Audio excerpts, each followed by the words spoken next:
Hello Queens, I'm Cece and you're the Queen. So today we're back for another installment of 5 simple tips for frugal queens. I'm in the middle of a hair experiment right now, so I don't know how it's going. I don't know. Okay, first tip for frugal queens is, remember in our last one, our first one and last one, was walk. Just get exercise and be outside, blah, blah, blah. So today, the tip is ride your bike. If you have a bike, you can ride your bike anywhere you want, and you get out in the sunshine or the fresh air, and you can get some exercise. You know that. You already knew that. But it saves money on your car, on your gas tank, and also it's good for you. It's good for your health, it's good for your body, and you get fresh air. I occasionally will ride my bike to the grocery store, which is not far. It's not very far at all. But I'll just go down there and get some, if it's something small. But if I'm going to get a large amount of groceries or whatever, I don't want to take my bike because I won't be able to haul it all back home.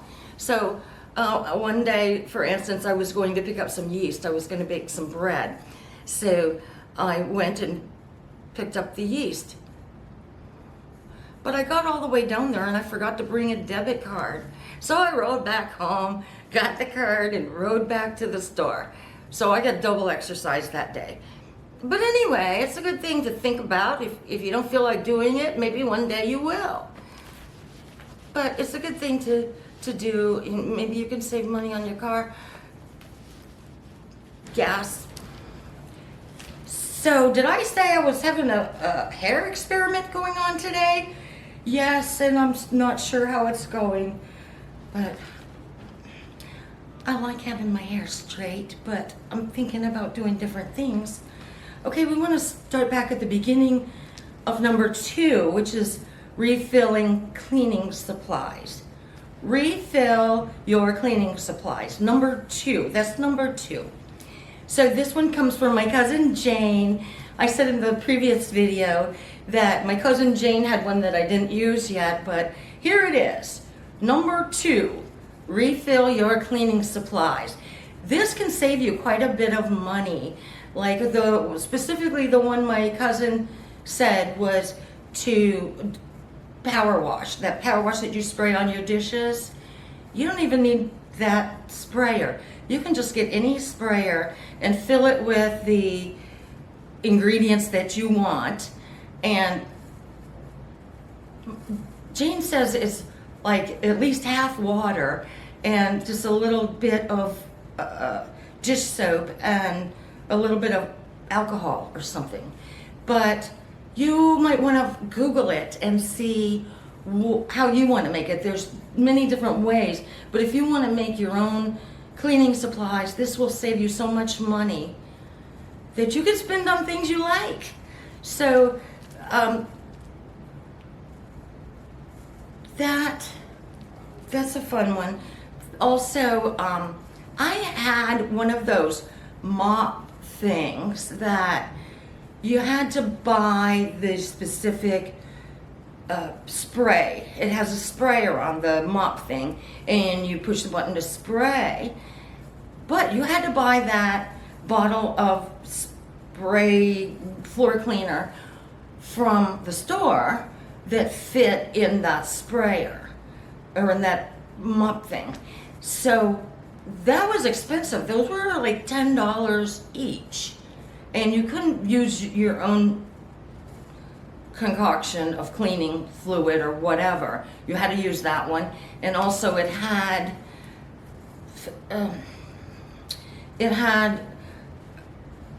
throwaway pads that you put on the bottom to wipe the floor with. Well, you had to throw those away, so you had to keep a constant supply of new pads for your sprayer mop. So That was expensive too. I think those things were probably $10 for a box of those. So Becky from Acre Homestead mentioned one day that she got this new mop that was fabulous, one of those mop things, and it has like a microfiber pad that goes on the floor cleaner part, so that cleans the floor. You don't have to keep buying new ones. You take that one off and you wash it, you put it back on. Actually, I got 2 of them, so I can take one off, wash it, and while that's being washed or sitting in the dirty laundry, I can use the other one. And also the spray that goes into it that you spray, you can put whatever you want in that one. I forget what it's called. Becky knows. But look around and see what you see. I found mine at Walgreens, and I was so tickled to find that. But they might be a little bit difficult to find, and I forget the name of it, but it's green. I remember it was green. But anyway, there are a lot of ways you can save money by refilling your cleaning supplies. A lot of people even make their own laundry detergent. I've done that, and the king doesn't like it, so I'm not buying that. I'm not making it right now. But anyway, so that was number 2, refill your cleaning supplies. Number 3, oh, this is a fun one. Number 3, use more less expensive ingredients. Now, more or less expensive, I don't know, that gets a little confusing, but what I mean is, say this is basically for cooking, is if you're cooking something, think of what were the expensive ingredients in it, usually meat or something like that. Use more of the less expensive ingredients and less of the most expensive ingredients. So for instance, the other day I was watching someone making chili. That's funny though, because we used chili as an example the last week on the previous 5 simple tips for frugal queens. But here's another example that I just happened to come across for chili. And these people were making a pot of chili, and they used 2 pounds of ground beef, which is what, at least $5 a pound, $5, $6, $7, $8 a pound. And depending on where you shop and what grade you buy, but they used 2 pounds of ground beef. I thought, oh my gosh, they are making a huge pot of chili. And then they opened up 1 can of beans. So that was a heavy meat mixture. They could have saved a lot of money by putting 2 cans of beans in and 1 pound of ground beef. And also put a lot of onions and, things like that, peppers maybe, whatever. But it saves you money if you use less of the more expensive ingredients. And I know you might not like it so much that way, but it saves you money. And if you really need to stretch your budget, this helps a lot. I've done this for years, and nobody's complained that there wasn't enough meat. I don't know why. In any kind of casserole or whatever you're making, you don't have to load it up with meat or expensive ingredients. I have, in particular, one spice that I bought because I thought I needed it, and a regular sized spice jar was $20. But it's not all filled up with that spice. It's 4 little tiny ampules or whatever of saffron, and those 4 ampules are in that bottle. So there's very little, but it's a very expensive spice. So that's the only one I know of that's really, really expensive. And if I were on a budget, I wouldn't have bought it, I guess, because now it's sitting there and I haven't used it.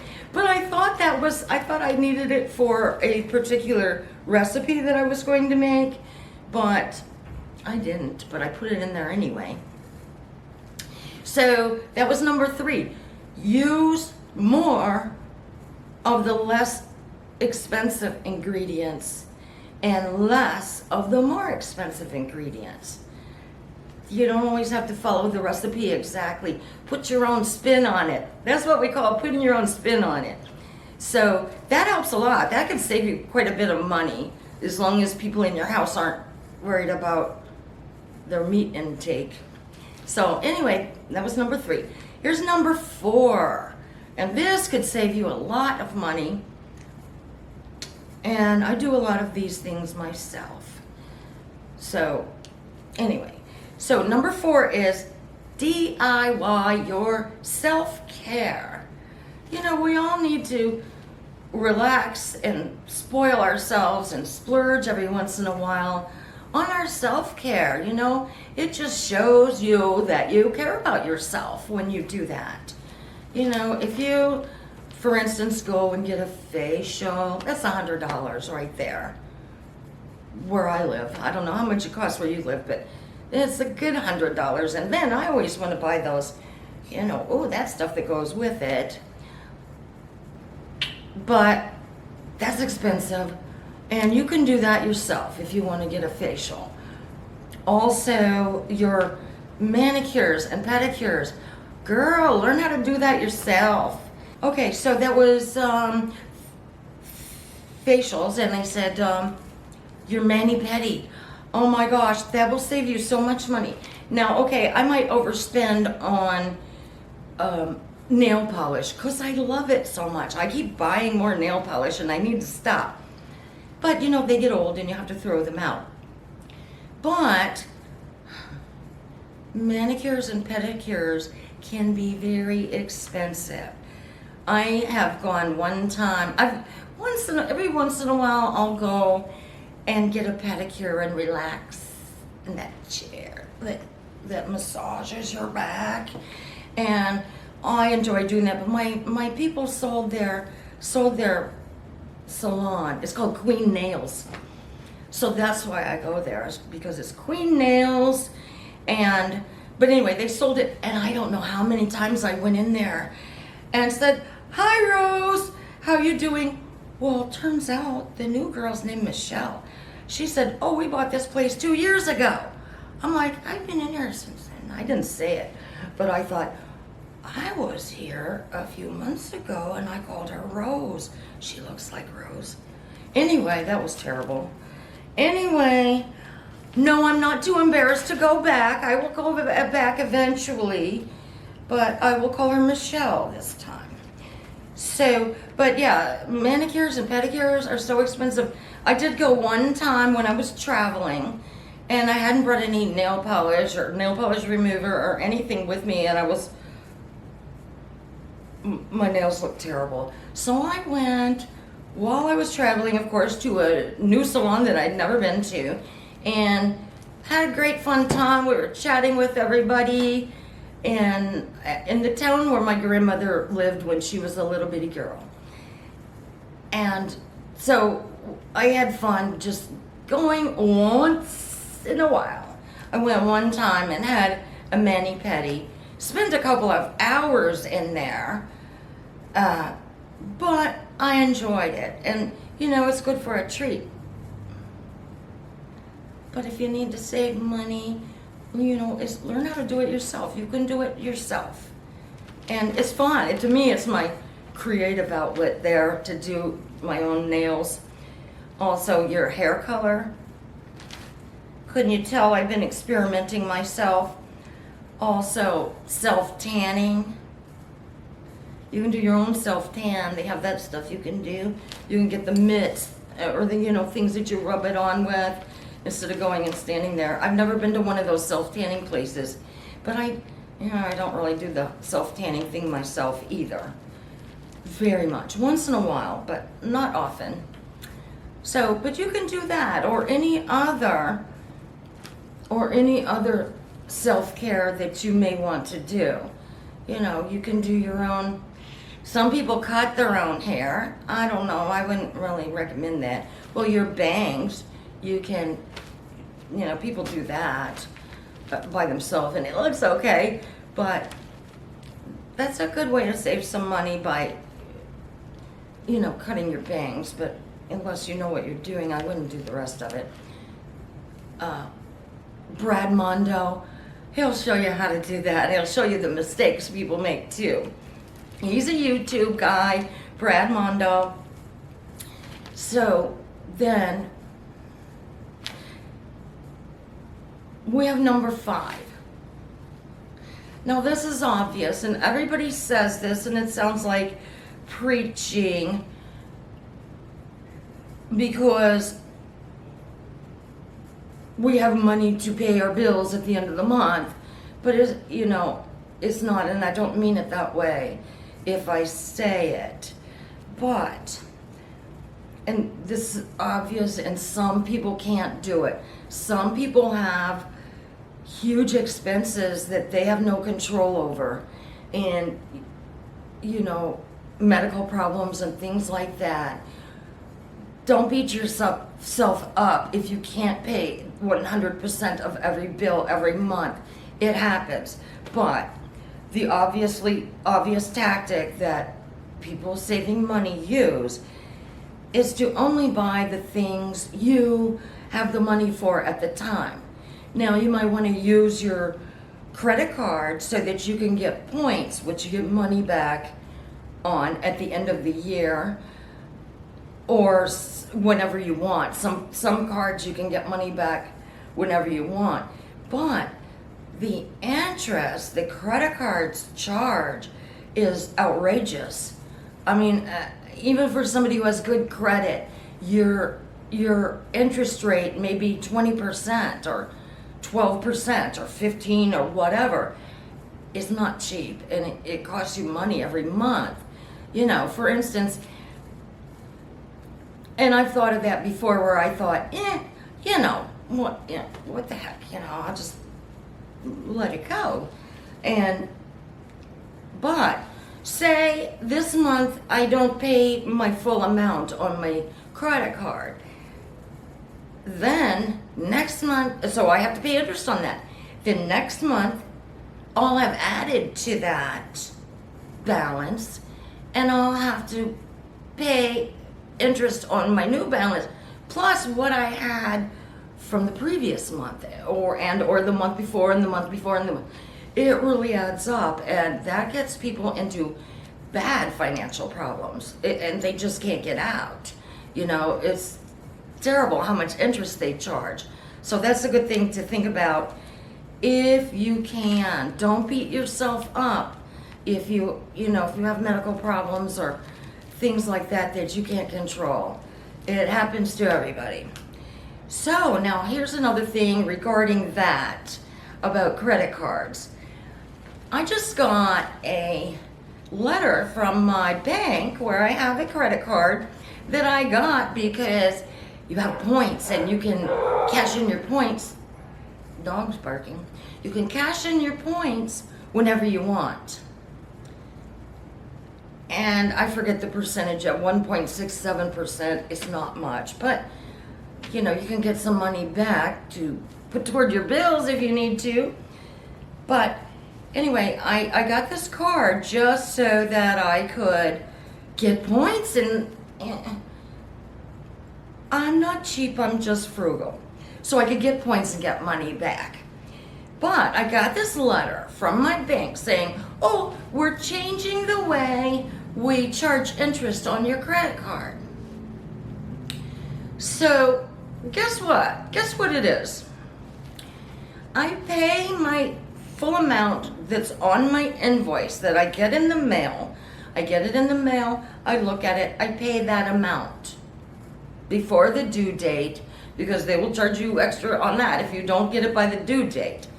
But anyway, I pay what's on my statement when I pay it. Now, what they're doing now is, say you have charged something after they printed the statement. So your balance is actually over that, but it wasn't on your statement. Say you charged, $100 after they printed your statement while it's being mailed to you. Now my bank is charging interest also on that other money that you charged from the time they printed your statement until you pay it. You haven't even been invoiced for that yet. So I called my bank and I said, wait a minute, is this what this means? And my banker said, yes, that's what it means. They're charging you interest on the money that you haven't even been invoiced for yet. Don't get me started on that one. So think about that. If you're paying every month your full invoiced amount, think about, is your bank doing that to you too? Anyway, that's something to think about, because every nickel, you think about it, okay, every nickel I save on, cooking with less expensive ingredients and doing my own pedicures and manicures and all of that, every bit of money I save on that could be going to interest on my credit card if I use it after the invoice is printed. That's a shame. So I'm irritated about that, but I don't know about you. So, but good idea. Check with your bank, or, see if you've gotten any mail that you haven't opened. I might sometimes just ignore those things if I don't feel like opening it, but not usually. But anyway, that's our 5 tips. Number 1, ride a bike for transportation. You can just run to the store on your bike and be fun, kick up your heels on the way. Number 2, refill cleaning supplies. You can even do this with your laundry detergent, air freshener. You can make your own air freshener with the essential oils or whatever. Number 3, use more of the less expensive ingredients and use less of the more expensive ingredients. You can still put them in there, just use less and you'll save some money. Number 4, DIY your self-care. You can do a lot of these things, and this really saves you a lot of money. I mean, I know about people paying hundreds of dollars just to get their hair colored. Also, tooth whitening, I forgot to mention that. Those strips. You don't have to go to the dentist to do that.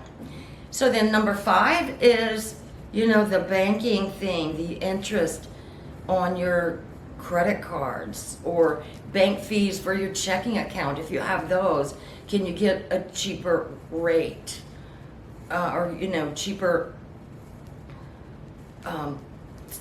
checking account without fees attached to it? But yeah, that interest is so much and just blows all the money you saved on DIYing things for yourself. Anyway, leave a comment. What's your favorite money saving tip? Tell us about it. Maybe we'll include it in our next one if we don't have it yet. Thank you for joining me. I'm in Fort Lauderdale today, running away from the hurricane. We just had Hurricane Milton on the west coast of Florida, and I came here to Fort Lauderdale. So I'm sitting here relaxing with you. Anyway, thanks for joining me. And the most important thing, though, is don't forget to love yourself. Love ya.